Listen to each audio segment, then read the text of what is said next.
Bonjour à tous et bienvenue sur la cuisine de Nana. Aujourd'hui, je vais vous montrer comment faire les bonbons coco caramel authentiques. C'est une recette très facile et rapide à réaliser. Alors, ici, j'ai une demi-coco et elle est suffisante pour ma recette. Alors, ce que je vais faire, c'est que je vais la couper en quatre parce qu'on va devoir gratter cette coco. Ok? Et vous allez avoir deux options pour gratter votre coco. Soit vous utilisez le gratteur traditionnel. Alors ici je vais vous montrer, donc il suffit juste de gratter comme ça. Alors vous pouvez gratter des gros morceaux ou des petits morceaux, ok. Ou si vous avez un mixeur qui sait aussi gratter, eh ben vous utilisez votre mixeur et il y aura moins de travail à faire. Et mon mixeur, c'est un Ninja, comme ça vous le savez. Et donc voilà, maintenant j'ai mes copeaux de noix de coco fraîches. Ça m'a pris à peu près 2 minutes. Et ce que je vais faire maintenant pour que ce soit vraiment authentique, je vais les mettre sur ma plaque de four, ok.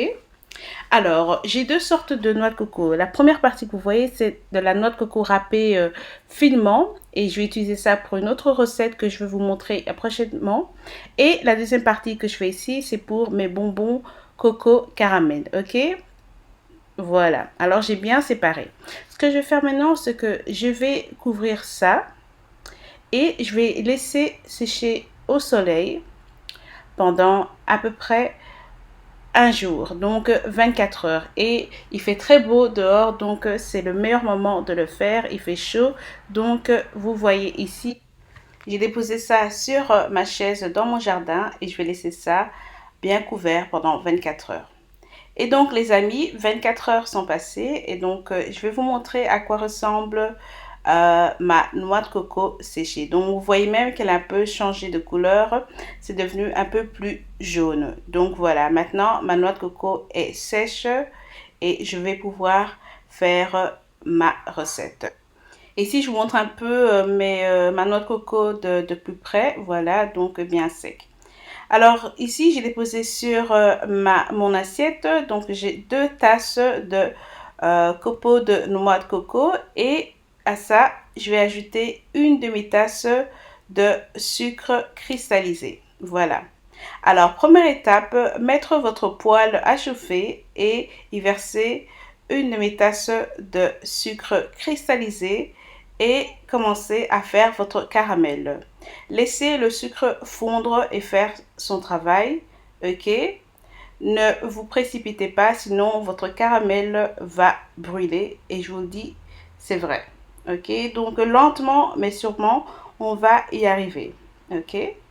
Et donc regardez, voilà, mon caramel commence à se faire et là, je mélange un petit peu pour aider le caramel à fondre un petit peu plus vite, ok, toujours à feu doux.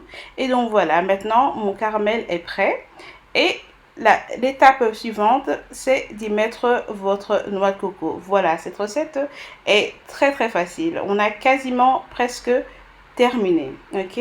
Donc bien mélanger maintenant le sucre avec la noix de coco, ok, faire en sorte que la noix de coco soit bien enrobée de sucre.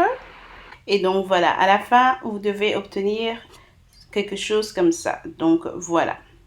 Maintenant, on va venir verser notre noix de coco sur notre planche en bois de cuisine. Si c'est une planche que vous utilisez pour votre cuisine, retournez-la. Ok, généralement, on n'utilise pas l'arrière pour éviter ainsi que d'autres odeurs ne s'imprègnent.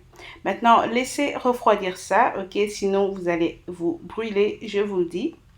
N'oubliez pas d'étaler un peu votre noix de coco, ok. Et une fois que la noix de coco a refroidi, eh ben, vous pouvez commencer à faire des petites boules, comme vous le voyez ici. Faites en sorte que votre boule soit ferme, ok?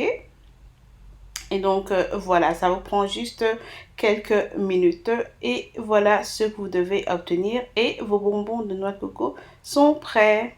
Alors moi, j'ai utilisé une demi-tasse de sucre, mais vous pouvez aller jusqu'à une tasse si vous voulez beaucoup plus sucré. Ok? Et donc voilà, les amis, la recette est terminée. J'espère que vous avez aimé. Elle est très facile à réaliser et surtout très bonne. Merci beaucoup d'avoir regardé et je vous retrouve très bientôt pour une nouvelle recette de la cuisine de Nana. Au revoir.